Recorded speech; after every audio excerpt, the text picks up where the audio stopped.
नमस्ते दोस्तों, मैं कनिका शर्मा आप सभी का स्वागत करती हूँ मेरे यूट्यूब चैनल अपकमिंग फ़िज़िक्स शिक्षक पर। आज मैं आप सभी के साथ फ़िज़िक्स का एक बेहद इंटरेस्टिंग टॉपिक डिस्कस करने वाली हूँ, जो कि है थर्मल फ़िज़िक्स। और इस थर्मल फ़िज़िक्स के अंदर हमारे पास सब टॉपिक्स आते हैं जिन्हें हमने चैप्टर्स में डिवाइड कर दिया है। तो आज हम जो स्टडी करने वाले हैं वो पहला चैप्टर है थर्मल एक्सपेंशन। तो थर्मल एक्सपेंशन के अंदर हम सबसे पहले बात करेंगे टेम्परेचर की। बेसिक टर्म्स है जो सबसे पहले हम डिस्कस करने वाले हैं। आप सब जानते हैं टेम्परेचर क्या होता है। एक डिग्री है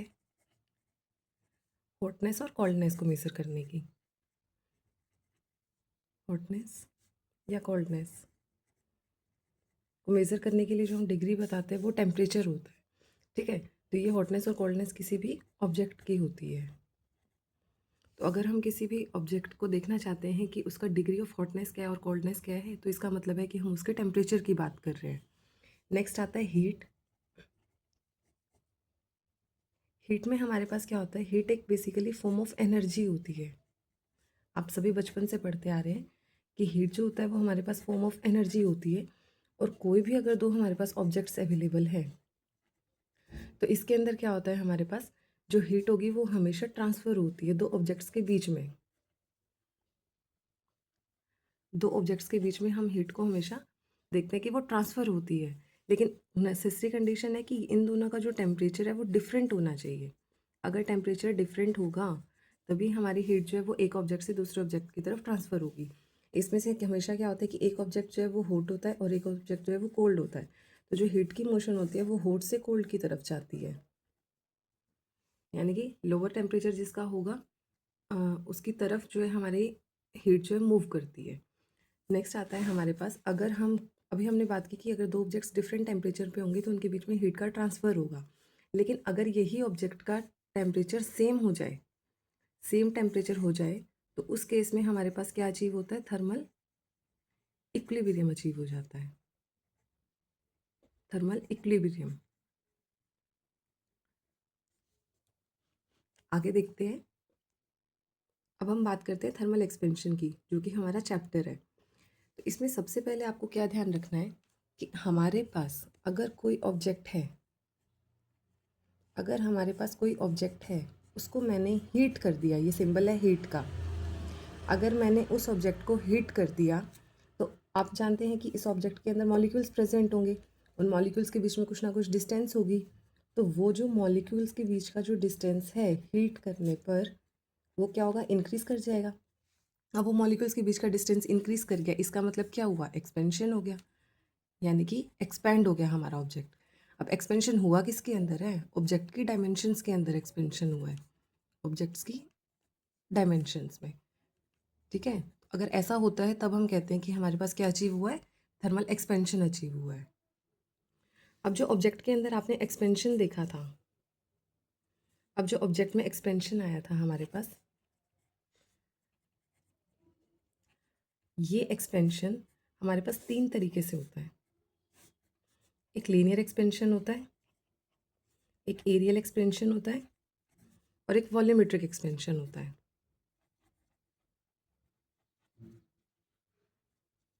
ठीक है, तो तीन अब हम एक्सपेंशन की स्टडी करेंगे। पहला होता है लीनियर एक्सपेंशन, फिर आता है एरियल एक्सपेंशन और लास्ट में हमारे पास आता है वॉल्यूमेट्रिक एक्सपेंशन। तो सबसे पहले जो हमारे पास स्टडी करने के लिए है वो है लीनियर एक्सपेंशन। लीनियर एक्सपेंशन में क्या होता है, लीनियर एक्सपेंशन के अंदर मान लीजिए आपके पास में कोई भी ऑब्जेक्ट है, ठीक है, उसकी लेंथ एल है अभी हमारे पास एट टेम्परेचर टी। हमने क्या किया, इस लेंथ को अब हमने टेम्परेचर को बढ़ा दिया। मान लीजिए टेम्परेचर को हमने कर दिया टी से T plus delta T, T plus delta T, हमने टेम्परेचर इंक्रीज़ कर दिया। इससे लेंथ में जो चेंज आएगा, लेंथ हमारी हो जाएगी एल प्लस डेल्टा एल। यानी कि जब हमने इस ऑब्जेक्ट को हीट किया या टेम्परेचर बढ़ाया तो इसका मतलब क्या है, इसकी डायमेंशन यहाँ इंक्रीज़ हो जाएगी। अभी हमने पढ़ा था कि ऑब्जेक्ट की डायमेंशंस क्या हो जाती हैं, इंक्रीज़ हो जाती है। तो वो क्या लेंथ हो जाएगी, अब एल प्लस डेल्टा एल हो जाएगी, लेकिन कौन से टेम्परेचर पे, T plus delta T temperature पे। तो ये आपको याद रखना है। देखिए इस तरीके से इंक्रीज़ होगा लेंथ के अंदर हमारे पास। अब जो हमारा जो चेंज इन लेंथ आया है कि लेंथ में कितना ये डेल्टा एल जो चेंज आ रहा है वो हमारा प्रोपोर्शनल रहेगा कि ओरिजिनल लेंथ कितनी थी और टेम्परेचर में चेंज कितना आपने किया है। तो इन दोनों बातों पे ये डिपेंड करेगा कि जो भी आपका चेंज इन लेंथ आएगा वो डिपेंड करेगा कि आपकी ओरिजिनल लेंथ कितनी थी और आपने चेंज इन टेम्परेचर कितना किया है। इस तरीके से अब जब आप प्रोपोर्शनलिटी का साइन हटाएंगे तो आप इक्वल में कुछ कांस्टेंट लगाना पड़ेगा, वो कांस्टेंट अल्फा हो जाएगा और L delta T as it is रहेगा। ये जो अल्फा है इसको हम बोलते हैं टेम्परेचर कोफिशिएंट। इसके केस में आएगी ऑफ लीनियर एक्सपेंशन, ठीक है, ऑफ लीनियर एक्सपेंशन। तो ये जो अल्फ़ा है हमारे पास, ये क्या है, टेम्परेचर कॉफिशिएंट है, वो भी लीनियर एक्सपेंशन का। यहाँ से हम अल्फ़ा की वैल्यू निकाल सकते हैं इजीली। ये क्या हो जाएगा, 1/L डेल्टा एल अपॉन में डेल्टा टी। ये हमारे पास क्या हो गया, अल्फ़ा की वैल्यू आ गई। ये थोड़ा लार्ज चेंज में कंसीडर कर सकते हैं। अब थोड़ा सा और स्मॉल, बिल्कुल स्मॉल चेंज में लेके आना है तो 1/L dL/dt कर देंगे। ये स्मॉल चेंज के लिए आ जाएगा हमारे पास। अब अगर हमारे पास ओरिजिनल अपनी लेंथ निकालनी है कि हीट करने के बाद क्या नई लेंथ बनी, तो हम क्या करेंगे, जो हमारे पास ओरिजिनल लेंथ थी प्लस वो डेल्टा एल उसके अंदर तो ऐड था ही था। अब एल प्लस क्या होगा, ये एल किस, डेल्टा एल किसके बराबर है, अल्फ़ा एल डेल्टा टी। तो ये आ जाएगा एल 1 + अल्फ़ा डेल्टा टी। तो आपसे कोई पूछे कि टेम्परेचर बढ़ाने पे लेंथ में कितना चेंज आता है, तो वो ये चेंज बताना है आपको, टेम्परेचर के हिसाब से इतना चेंज आता है हमारे पास, ठीक है। अब यहाँ से देखिए, अब हम बात करते हैं एरियल एक्सपेंशन की। एरियल एक्सपेंशन में क्या था, हमने कोई भी ऑब्जेक्ट लिया जिसकी डायमेंशन ए थी और एक डायमेंशन हमने बी ले ली। लेंथ ए है, ब्रेड्थ क्या है, बी है। ये जो कहानी है सिंपल ऑब्जेक्ट की, अगर मैं बात करूँ, ये टेम्परेचर टी पर है। लेकिन अगर temperature T plus delta T हो जाता है तो वहाँ पर ए में भी चेंज आएगा, तो ए प्लस डेल्टा ही हो जाएगा क्योंकि डायमेंशन इंक्रीज कर जाएंगी। और ब्रेड्थ में भी जो इंक्रीमेंट आएगा तो वो बी प्लस डेल्टा बी हो जाएगा। जब area originally at temperature T हमारे पास क्या था, ए बी था। अब हमें एरिया ए प्राइम निकालना है, क्यों, क्योंकि हमने टेम्परेचर को क्या कर दिया, टी प्लस डेल्टा टी कर दिया। तो वो क्या होगा, A plus delta A into B plus delta B बन जाएगा। अभी हमने डेफिनेशन पढ़ी थी कि अगर लेंथ में कोई चेंज आता है टेम्परेचर टी के हिसाब से, तो उसमें जो चेंज इन लेंथ होता है वो हम कैसे कैलकुलेट करते हैं, temperature coefficient of linear expansion था, साथ में एल ओरिजिनल लेंथ पे डिपेंड करेगा और कितना चेंज इन टेम्परेचर हो रहा है उस बात पे भी डिपेंड करेगा। तो हमने यही डेफिनेशन यहाँ अप्लाई करी और लिख दिया A plus alpha A delta T, B plus alpha B delta T. Similarly हमने इसको भी लिख दिया। अब यहाँ से ए और बी कॉमन बाहर आ जाएगा, क्योंकि इसमें से ए हमने बाहर निकाल लिया और इसमें से बी बाहर निकाल लिया, तो अंदर क्या बचेगा, 1 + अल्फा डेल्टा टी और 1 + अल्फा डेल्टा टी। अब ए बी की प्रोडक्ट बाहर आ जाएगी, 1 + अल्फा डेल्टा टी का क्या हो गया, स्क्वायर हो गया। अब इसमें क्या है, अब यहाँ हम क्या करेंगे, जो 1 + अल्फा डेल्टा टी का स्क्वायर है हमारे पास, यहाँ हम क्या करेंगे, इस ए बी को एज इट इज़ रखा। इसको जब हम बाइनोमियली एक्सपेंड करेंगे तो हमारे पास क्या होगा, ये 2 आगे आ जाएगा। सिर्फ हम फर्स्ट टर्म ही लेंगे क्योंकि हम अप्रॉक्सीमेटली लिख रहे हैं, क्योंकि आगे की टर्म्स क्या हो जाएंगी, वो छोटी होती जाएंगी। तो यहाँ से क्या है, 2 अल्फा डेल्टा टी का स्क्वायर, ये जो 2 अल्फा डेल्टा टी का स्क्वायर था, ये क्या हो जाएगा, 2 अल्फा डेल्टा टी हो जाएगा। और यहाँ पर ये जो 2 अल्फा है हमारे पास, इसको हमने बोला बीटा, इसको हमने टर्म नाम दे दिया बीटा। बीटा हमारे पास क्या है, टेम्परेचर कॉफिशिएंट है एरियल एक्सपेंशन का। और बीटा की वैल्यू आपसे कोई पूछे तो वो कितनी है, 2 अल्फा। तो ये आपका बीटा और अल्फा के अंदर एक रिलेशन सेटअप हो गया। बीटा आपका क्या है, टेम्परेचर कॉफिशिएंट है एरियल एक्सपेंशन का, उसको हमने एक्सप्रेस कर दिया in terms of the temperature coefficient of linear expansion. तो यहाँ हमारे पास फॉर्मूला कैलकुलेट होकर आ गया है। अब नेक्स्ट हम बात करते हैं वॉल्यूमेट्रिक एक्सपेंशन की। ठीक है, वॉल्यूमेट्रिक एक्सपेंशन जो होगा हमारे पास, वो डेफिनेटली एक 3D ऑब्जेक्ट से रिलेटेड होगा। कोई ना कोई 3D ऑब्जेक्ट होगा, तो हमने कोई भी 3D ऑब्जेक्ट लिया, ये इसकी जो डायमेंशन है, या मैं अगर कहूँ इसका जो वॉल्यूम होगा, वो हमारे पास क्या रहेगा, वी रहेगा एट टेम्परेचर टी। लेकिन अगर मैं टेम्परेचर को टी से डेल्टा टी में इंक्रीमेंट कर दूँ, मतलब टेम्परेचर को इंक्रीज कर दूँ, तो इसके डायमेंशंस में भी इंक्रीज आएगा। यानी कि अब जो इसका वॉल्यूम पहले वी था, अब वो इसका वॉल्यूम क्या बन जाएगा, वी प्लस डेल्टा वी बन जाएगा।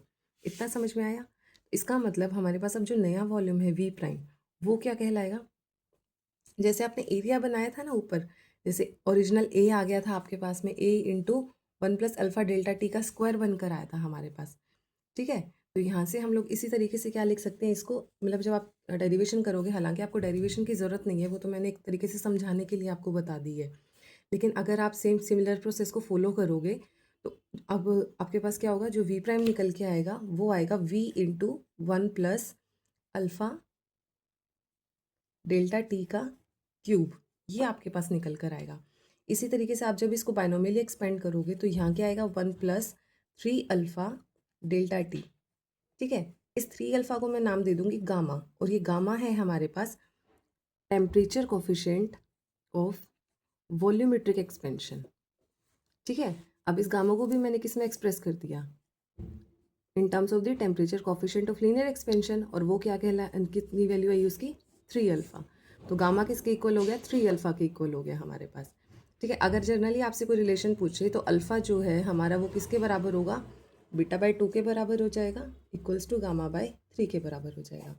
ये एक रिलेशन है, आपको कई बार इसमें न्यूमेरिकल भी पूछ लिया जाता है, डायरेक्ट रिलेशन भी पूछ लिया जाता है। आई होप आपको यहाँ तक क्लियर हो गया होगा। अब हम बात करते हैं कि अगर हमारे पास थर्मल एक्सपेंशन है तो उस थर्मल एक्सपेंशन का डेंसिटी के ऊपर क्या इफेक्ट रहेगा। तो effect of thermal expansion on density, कि डेंसिटी पे उसका क्या इफेक्ट आएगा। ठीक है, आप सब जानते हैं कि जो डेंसिटी होती है डी, वो हमारे पास किसके बराबर होती है, मास पर यूनिट वॉल्यूम के। ठीक है, या फिर मैं इसको डेंसिटी को और किस तरीके से डिनोट करते हैं, रो से भी डिनोट करते हैं, तो वो क्या हो जाएगा, m बाई वी हो जाएगा।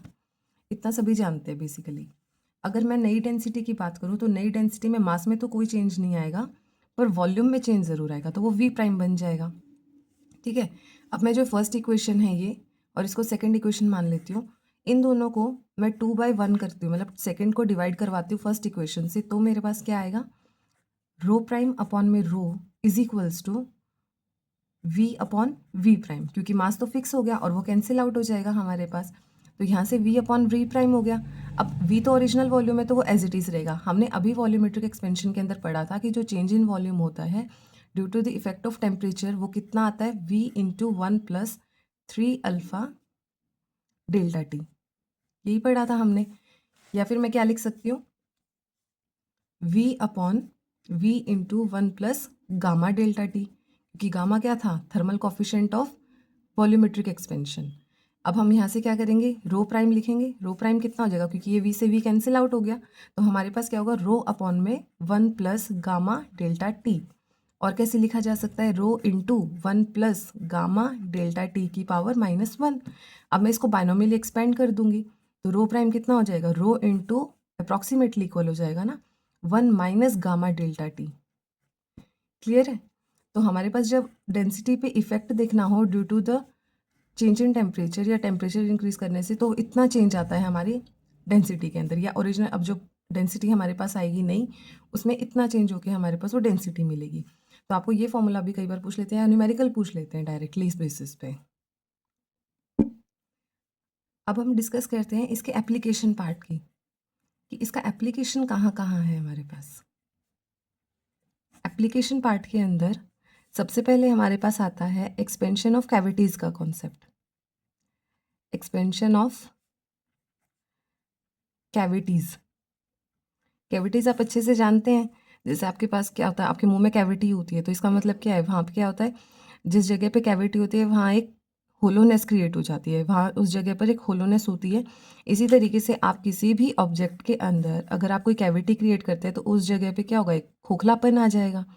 ठीक है, अब मैंने क्या किया, ये कहानी सिंपल ली टेम्परेचर टी के ऊपर। अब मैंने टेम्परेचर को फिर चेंज कर दिया किसमें, टी प्लस डेल्टा टी में, या फिर मैं कहूँ मैंने इस ऑब्जेक्ट को ही हीट कर दिया। ठीक है, इस ऑब्जेक्ट को हीट कर दिया तो इसके डायमेंशंस तो चेंज हो ही जाएंगे इस ऑब्जेक्ट की डेफिनेटली, क्योंकि थर्मल एक्सपेंशन होगा। साथ ही साथ ये कॉन्सेप्ट भी याद रखना है कि इस कैविटी के अंदर भी साइज इंक्रीज होगा, जैसे जैसे ऑब्जेक्ट में साइज इंक्रीज होगा वैसे वैसे कैविटी भी बढ़ेगी। तो सिर्फ ऑब्जेक्ट पे ही नहीं बल्कि कैविटी पे भी जो है टेम्परेचर बढ़ाने से या हीट करने से असर आएगा। लेकिन इस केस में क्या होता है कि जैसे ही आप ऑब्जेक्ट को हीट करते हैं तो यहाँ पर अब थर्मल एक्सपेंशन ना होकर ये फोटोग्राफिक एक्सपेंशन कहलाता है। ठीक है, अब जो एक्सपेंशन होगा यहाँ पर वो फोटोग्राफिक एक्सपेंशन होगा। इस केस में क्या होगा, फोटोग्राफिक एक्सपेंशन। बस आपको यही मेन पॉइंट याद रखना है कि आपसे क्वेश्चन में पूछ लेते हैं कि क्या कैविटी पे कोई फर्क आएगा, डेफिनेटली आएगा। जैसे जैसे ऑब्जेक्ट का साइज इंक्रीज करेगा आपकी कैविटी का साइज भी इंक्रीज करेगा। तो यहाँ कौन सा कॉन्सेप्ट आता है, एक्सपेंशन ऑफ कैविटीज़ का कॉन्सेप्ट है, और ये यहाँ पे क्या कैविटी में भी क्या होगा, इंक्रीज इन साइज होगा। ठीक है, नेक्स्ट आता है हमारे पास थर्मल स्ट्रेस का। थर्मल स्ट्रेस, थर्मल स्ट्रेस में क्या है हमारे पास कि आप अच्छे से जानते हैं स्ट्रेस क्या होता है, फोर्स पर यूनिट एरिया होता है। जब आप इस फॉर्मूला को कैलकुलेट करते हैं ना थर्मल स्ट्रेस वाले को, तो ये फॉर्मूला कैलकुलेट होके आता है वाई अल्फ़ा डेल्टा टी। वही चेंज इन टेम्परेचर देखना है, डायमेंशंस में चेंज होगा क्योंकि लीनियर डायमेंशंस में चेंज होगा, यंग मॉडुलस है हमारे पास वाई। और एक्स्ट्रा में अगर बेसिक मतलब जर्नल जो फार्मूला बनता है, जो जर्नल फार्मूला बनता है वो अगर मैं बात करूँ तो वो आपका बनेगा Y alpha delta T upon में 1 + अल्फ़ा डेल्टा टी। ये एग्जैक्ट फार्मूला है आपका। और ये जो आप जर्नली आप जो यूज़ करते हो ना, ये वो फार्मूला है वाई अल्फ़ा डेल्टा टी। तो मोस्टली क्वेश्चंस में ये फार्मूला यूज़ हो जाता है, लेकिन अगर जर्नल आपको एग्जैक्ट फार्मूला पता करना है, एग्जैक्ट फार्मूला जो है वो यही होता है, ये एग्जैक्ट फार्मूला है आपका। एग्जैक्ट फार्मूला होता है Y alpha delta T upon में 1 + अल्फ़ा डेल्टा टी। इसमें होता क्या है, अब थर्मल स्ट्रेस होता क्या है, फॉर एग्जाम्पल आपके पास दो वॉल्स हैं, आपने इन दो वॉल्स के बीच में एक रोड को प्लेस कर दिया। ठीक है, आपने जब इस रोड को प्लेस किया और रोड फिक्स करने के बाद आप इस रोड को हीट कर रहे हैं। हीट करने से क्या होगा, रोड की डायमेंशंस में तो एक्सपेंशन आना स्टार्ट होगा, मतलब एक्सपेंड रोड स्टार्ट हो जाएगी, रोड एक्सपेंड होना स्टार्ट हो जाएगी। लेकिन यहाँ जो वॉल्स फिक्स कर रखी हैं इनकी वजह से क्या होगा, कुछ फोर्सेस जो है वो एनकाउंटर होंगे इस रोड के साथ, जिससे इस रोड के अंदर स्ट्रेस आना स्टार्ट होगा। ठीक है, तो स्ट्रेस अराइज होगा इन फोर्सेस की वजह से। अब आपने ये फोर्स का जो स्ट्रेस है ये आना स्टार्ट कब हुआ, जब आपने इस रोड को हीट किया। तो इस स्ट्रेस का नाम क्या पड़ा, थर्मल स्ट्रेस। तो ऐसा स्ट्रेस, स्ट्रेस अराइजिंग मैं कहूँ अगर, stress arising due to these forces. Forces कौन से, जो वॉल्स लगा रही है रोड के ऊपर की उसको एक्सपैंड होने से रोक रही है। तो stress arising due to these forces is called the thermal stress. उसको हम क्या बोलते हैं, थर्मल स्ट्रेस बोलते हैं। ठीक है, तो ये हमारे पास क्या है, थर्मल स्ट्रेस है। नेक्स्ट हम बात करते हैं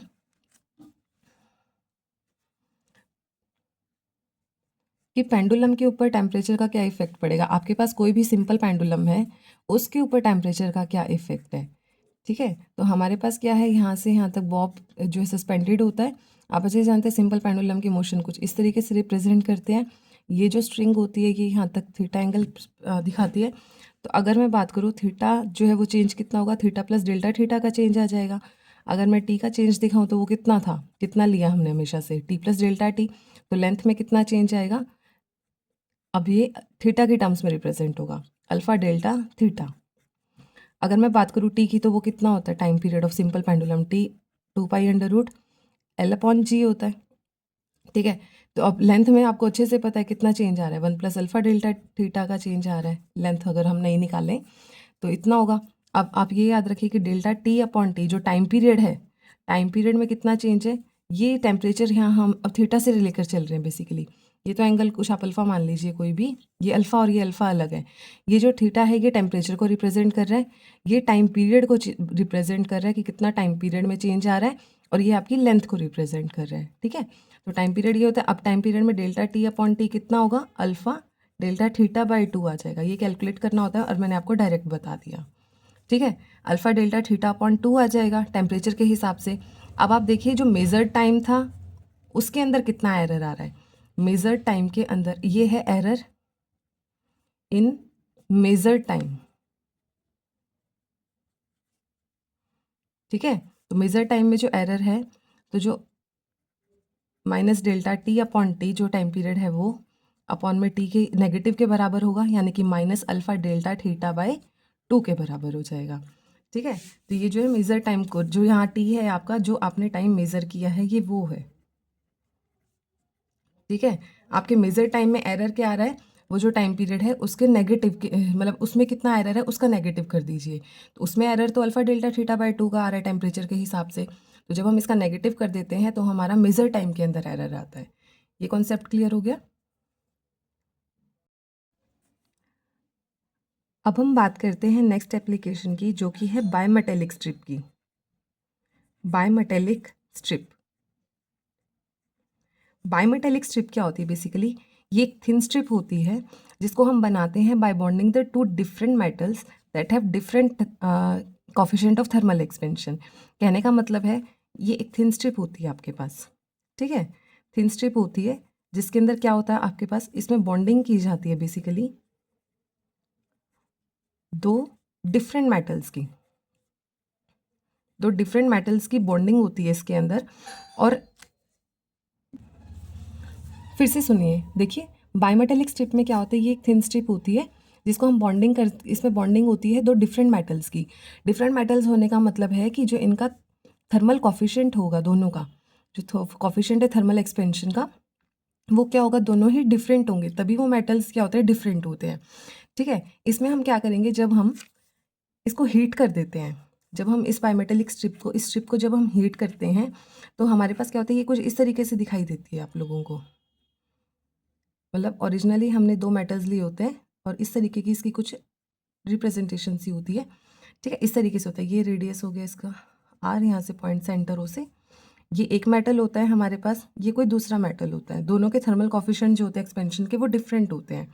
ठीक है, अब इसमें क्या है हमारे पास, जब हम इसको हीट कर देते हैं, हीट करने पे क्या होता है, जिस मेटल का हायर, जो मेटल होता है हमारा, जिसका हायर थर्मल कॉफिशिएंट होता है, वो ज़्यादा एक्सपैंड करता है। Metal with higher alpha, alpha क्या हो गया, जो हमारे लीनियर एक्सपेंशन का थर्मल कॉफिशिएंट है उसको हम अल्फ़ा से रिप्रेजेंट करते हैं। तो जब हम इस बायोमेटेलिक स्ट्रिप को हीट करते हैं, उस केस में क्या होता है कि metal with the higher alpha, जिसका थर्मल कॉफिशिएंट ज़्यादा होगा, वो ज़्यादा एक्सपैंड करेगा definitely, and strip bend towards the metal with lower alpha. और स्ट्रिप जो होगी हमारी, वो किसकी तरफ बेंड कर जाएगी, जिसका लोअर अल्फ़ा होगा उसकी तरफ बेंड कर जाएगी।